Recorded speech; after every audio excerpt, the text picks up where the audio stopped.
Like کریں، subscribe کریں، bell icon کو دبائیں تاکہ ہماری ویڈیو سب سے پہلے آپ کے پاس پہنچ سکے۔ اہل معرفت میر عبد الواحد بن گرامی رحمت اللہ تعالی علیہ نے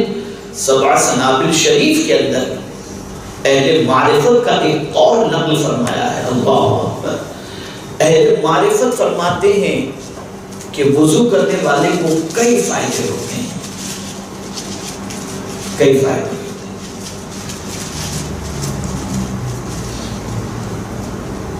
پہلا فائدہ تو یہ ہوتا ہے کہ جب کوئی وضو کی حالت میں ہوتا ہے تو فرشتے اس کے ساتھ بیٹھنے کے اندر خوشی محسوس کرتے ہیں۔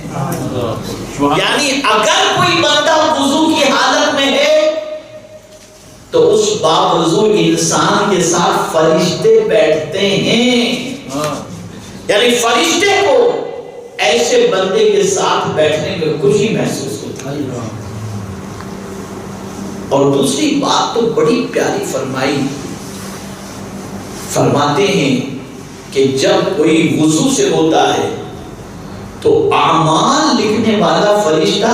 ثواب لکھتا ہی رہتا ہے، بندہ کچھ پڑھے یا نہ پڑھے، اگر وضو کی حالت میں ہے تو فرشتے کا قلم ثواب کے لیے چلتا ہی رہتا ہے کہ یہ بندہ وضو کی حالت میں ہے، اس کے نامۂ اعمال میں ثواب لکھتے چلے جائیں۔ آپ مجھے بتائیں میرے پیارے آقا صلی اللہ تعالی علیہ وسلم کے پیارے دیوانوں، اللہ رب العزت جل جلالہ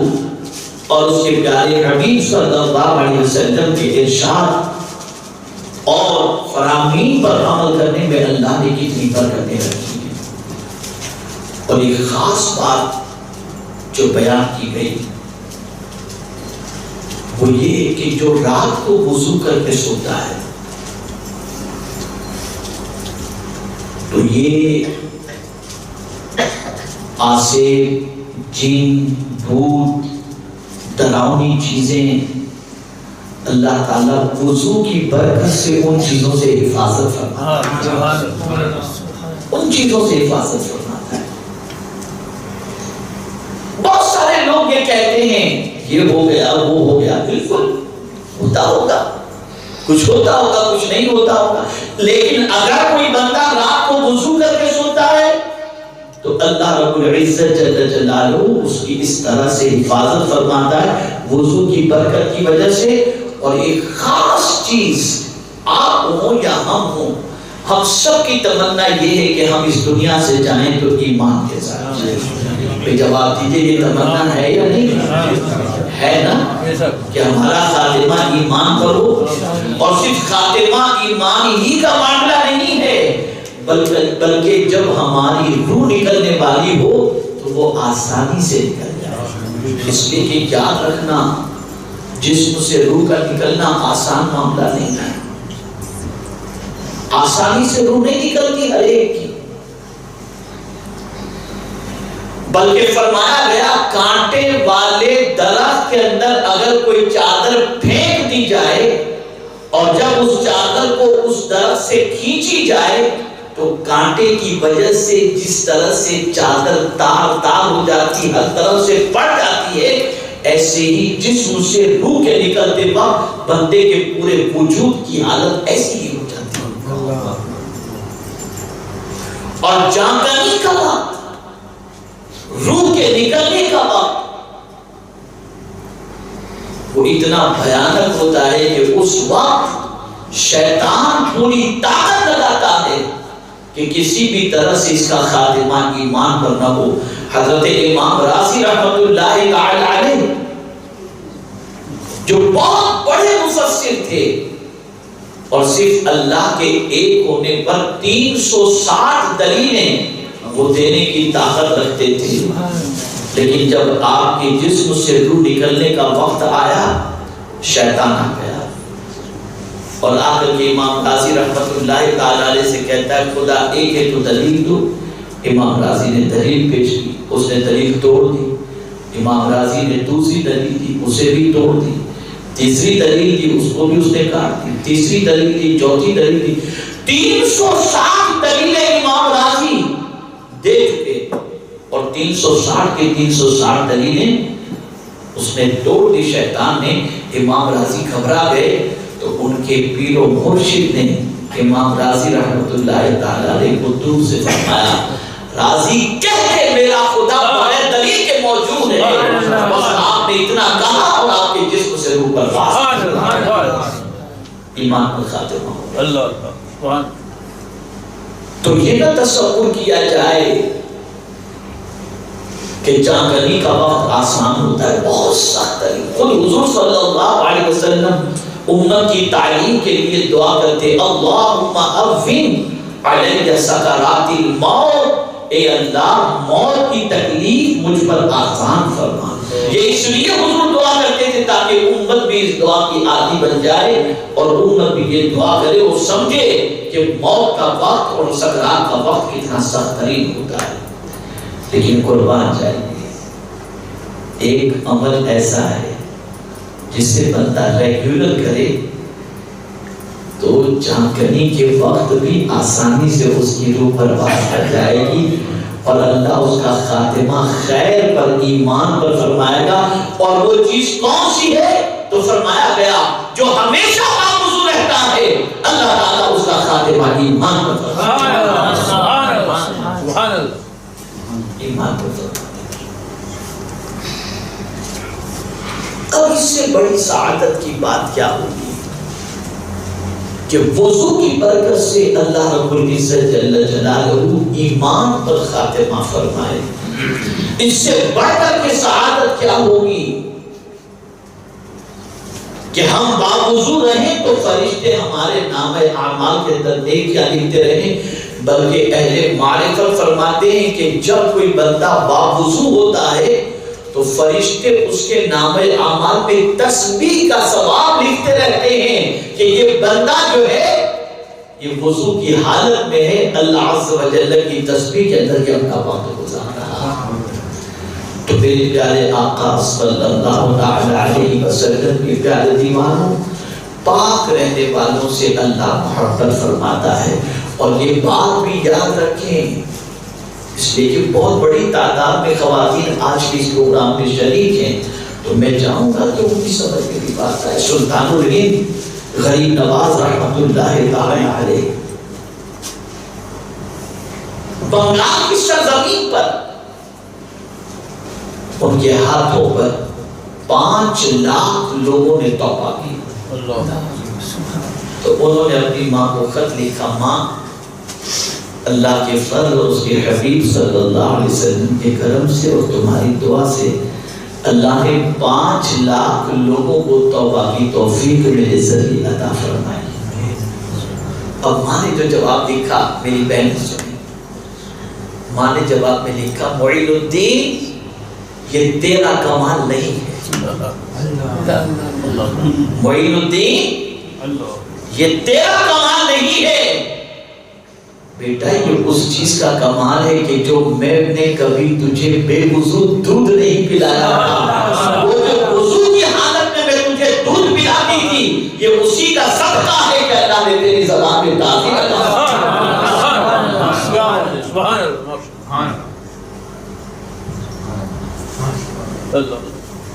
آج تو بچہ دودھ پی رہا ہے, مائیں سیریل دیکھ رہی ہے, بلکہ بہت ساری مائیں تو بچپن ہی سے اپنے بچے کا حق مانتی ہیں. غور سے سنیے گا, اب تو دنیا میں زیادہ تر مائیں ایسی ملیں گی جو پیدا ہونے والے بچے کا حق بچپن ہی سے مارتی چلی جاتی. آپ سوچتے ہو کہ یہ کون سا حق ہے, تو سنو, 2 سال تک بچے کو ماں کو دودھ پلانا یہ شریعت نے فیصلہ فرمایا, لیکن مائیں ان کے پستان کے اندر دودھ آتا ہوتا ہے, پھر بھی اپنے فیگر کے لیے کہ میرا فیگر خراب نہ ہو جائے اپنے بچوں کو ڈبے کا دودھ پلا کر بچے کا حق مارتی ہیں. اور یاد رکھو اس طریقے سے حق مارنا یہ اللہ عز و جل کی بارگاہ کے اندر جواب دینے کے مترادف ہے.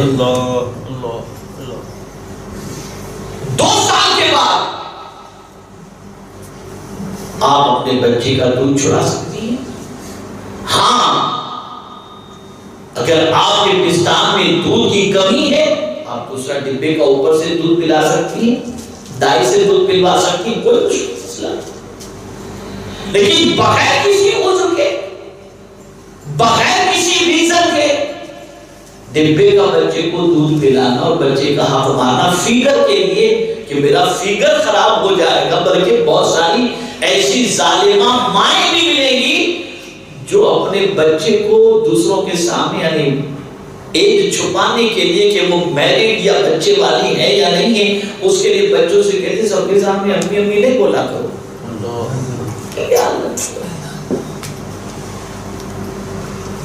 تو وہ مائیں تھی جو کھانا بناتی تھی تو وضو کی حالت میں بناتی، وہ مائیں تھی جو اپنے بچوں کو دودھ پلاتی تھی تو وضو کی حالت میں پلاتی تھی، وہ مائیں تھی جو اپنے بچوں کے منہ میں لقمہ رکھتی تھی تو وضو کی حالت میں رکھتی تھی۔ تو پھر اللہ تعالیٰ ان ماؤں کے بچوں میں اتنی طاقت پیدا کر دیتا کہ وہ بچے پھر جہاں نکلتے اسلام کا جھنڈا ہر جگہ لہراتا۔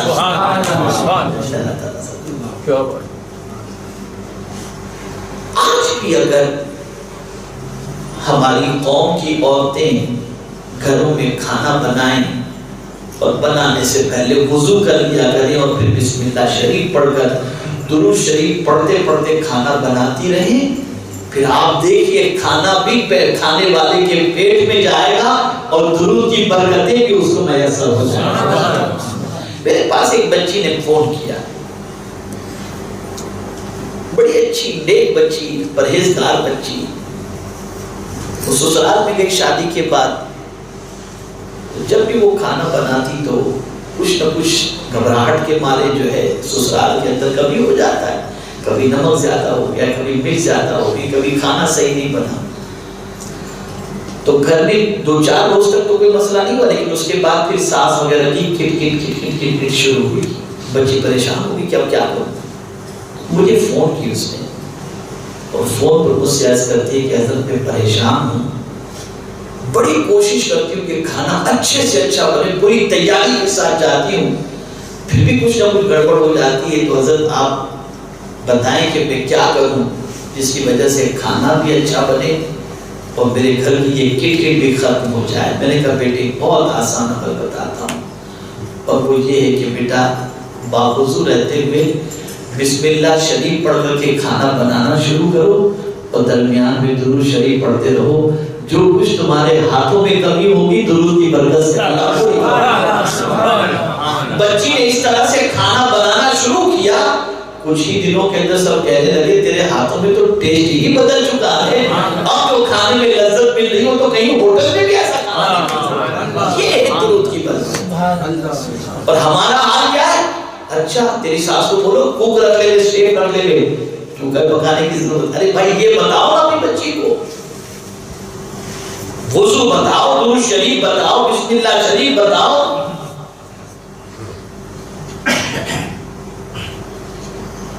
بلکہ سنو میرے پیارے آقا صلی اللہ تعالی علیہ وسلم کے پیارے دیوانوں، روز دسترخوان پر کھانا لگتا ہے اور دن میں کئی مرتبہ کھانا کھاتے ہیں۔ میں تو جب موریشس آتا ہوں تو گھبرا جاتا ہوں کھانے کے مسئلے کو لے کر۔ دن میں کئی جگہوں پہ جانا پڑتا ہے، حضرت ادھر تھوڑی دیر ادھر تھوڑی دیر، جہاں گئے وہاں سموسہ یہ وہ کتنا آدمی کھایا۔ خیر تو آج یہ کر رہا تھا، دسترخوان پر کھانا لگتا ہے اور ہم نے ہاتھ ڈالا شروع کر دیا، بس کھا لیا ہم نے۔ نہیں، اللہ چاہتا ہے کہ اس کے حبیب صلی اللہ علیہ وسلم کی امت کی بخشش ہو جائے، مغفرت ہو جائے۔ حضور کو اپنی امت سے پیار تھا اور حضور اپنی امت کو بہت چاہتے ہیں، اس لیے رب بھی چاہتا ہے کہ میرے محبوب کی امت کسی نہ کسی طرح جنت میں چلی جائے۔ تو پھر ارشاد فرمایا، آقا کریم صلی اللہ علیہ وسلم کوئی بات اپنی مرضی سے نہیں کرتے، جو رب فرماتا ہے وہی کرتے ہیں۔ تو سرکار صلی اللہ علیہ وسلم نے فرمایا بس یہ آخری بات ہے، آج ہی میں حاضر ہوا ہوں، انشاءاللہ ابھی 2 روز یہاں پر میں کچھ گفتگو کروں گا انشاءاللہ، جہاں جہاں پروگرام ہے وہاں پر۔ آقا کریم صلی اللہ علیہ وسلم نے فرمایا کہ اگر کوئی شخص کھانا شروع کرنے سے پہلے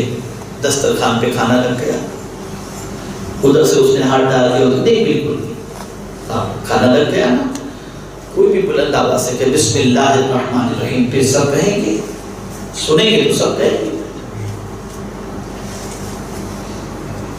تو اگر کوئی شخص کھانے سے پہلے بسم اللہ شریف پڑھ لیا،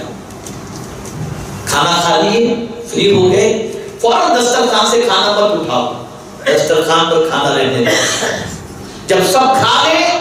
تو پھر کھانے کے بعد کی دعا پڑھو، یا اگر دعا یاد نہیں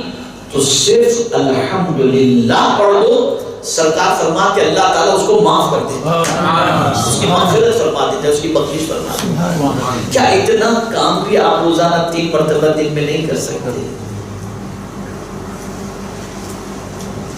یہ بھی نہیں کر سکتے۔ ہم نے یہ تو کیا کہ جانوروں کی طرح کھڑے رہ کر کھانا تو شروع کر دیا، اس لیے کہ بیٹھ کر جانور نہیں کھاتا، انسان کھاتا، جانور تو کھڑے کھڑے کھاتے ہیں، تو ہم نے جانوروں کی طرح کھانا شروع کر دیا، بسم اللہ شریف پڑھنا چھوڑ دیا، الحمدللہ پڑھنا چھوڑ دیا، کھانے سے پہلے ہاتھ دھونا چھوڑ دیا، سب کچھ تو ہم نے چھوڑ دیا، تو پھر قدرت کی رحمت نے بھی ہم کو چھوڑ دیا، چھوڑ دیا۔ تو عرض کرنے کا منشا یہ ہے کہ آج کی نشست کے اندر چند چیزوں کو ذہن کے اندر بٹھا کر کے چلو۔ پہلی چیز یہ ہے کہ وضو کرنے سے پہلے بھی بسم اللہ شریف پڑھ لو، کہ آپ بغیر بسم اللہ کے وضو کریں گے تو آپ جسم کے جس حصے کو دھوئیں گے اللہ اس کے گناہوں کو معاف فرمائے گا، اور بسم اللہ شریف پڑھ کر کے وضو کریں گے تو اللہ پورے جسم کے گناہوں کو معاف فرمائے گا۔ اور یہاں ایک اور بات یاد آتی ہے، اگر کوئی شخص وضو کے بعد سورہ قدر پڑھے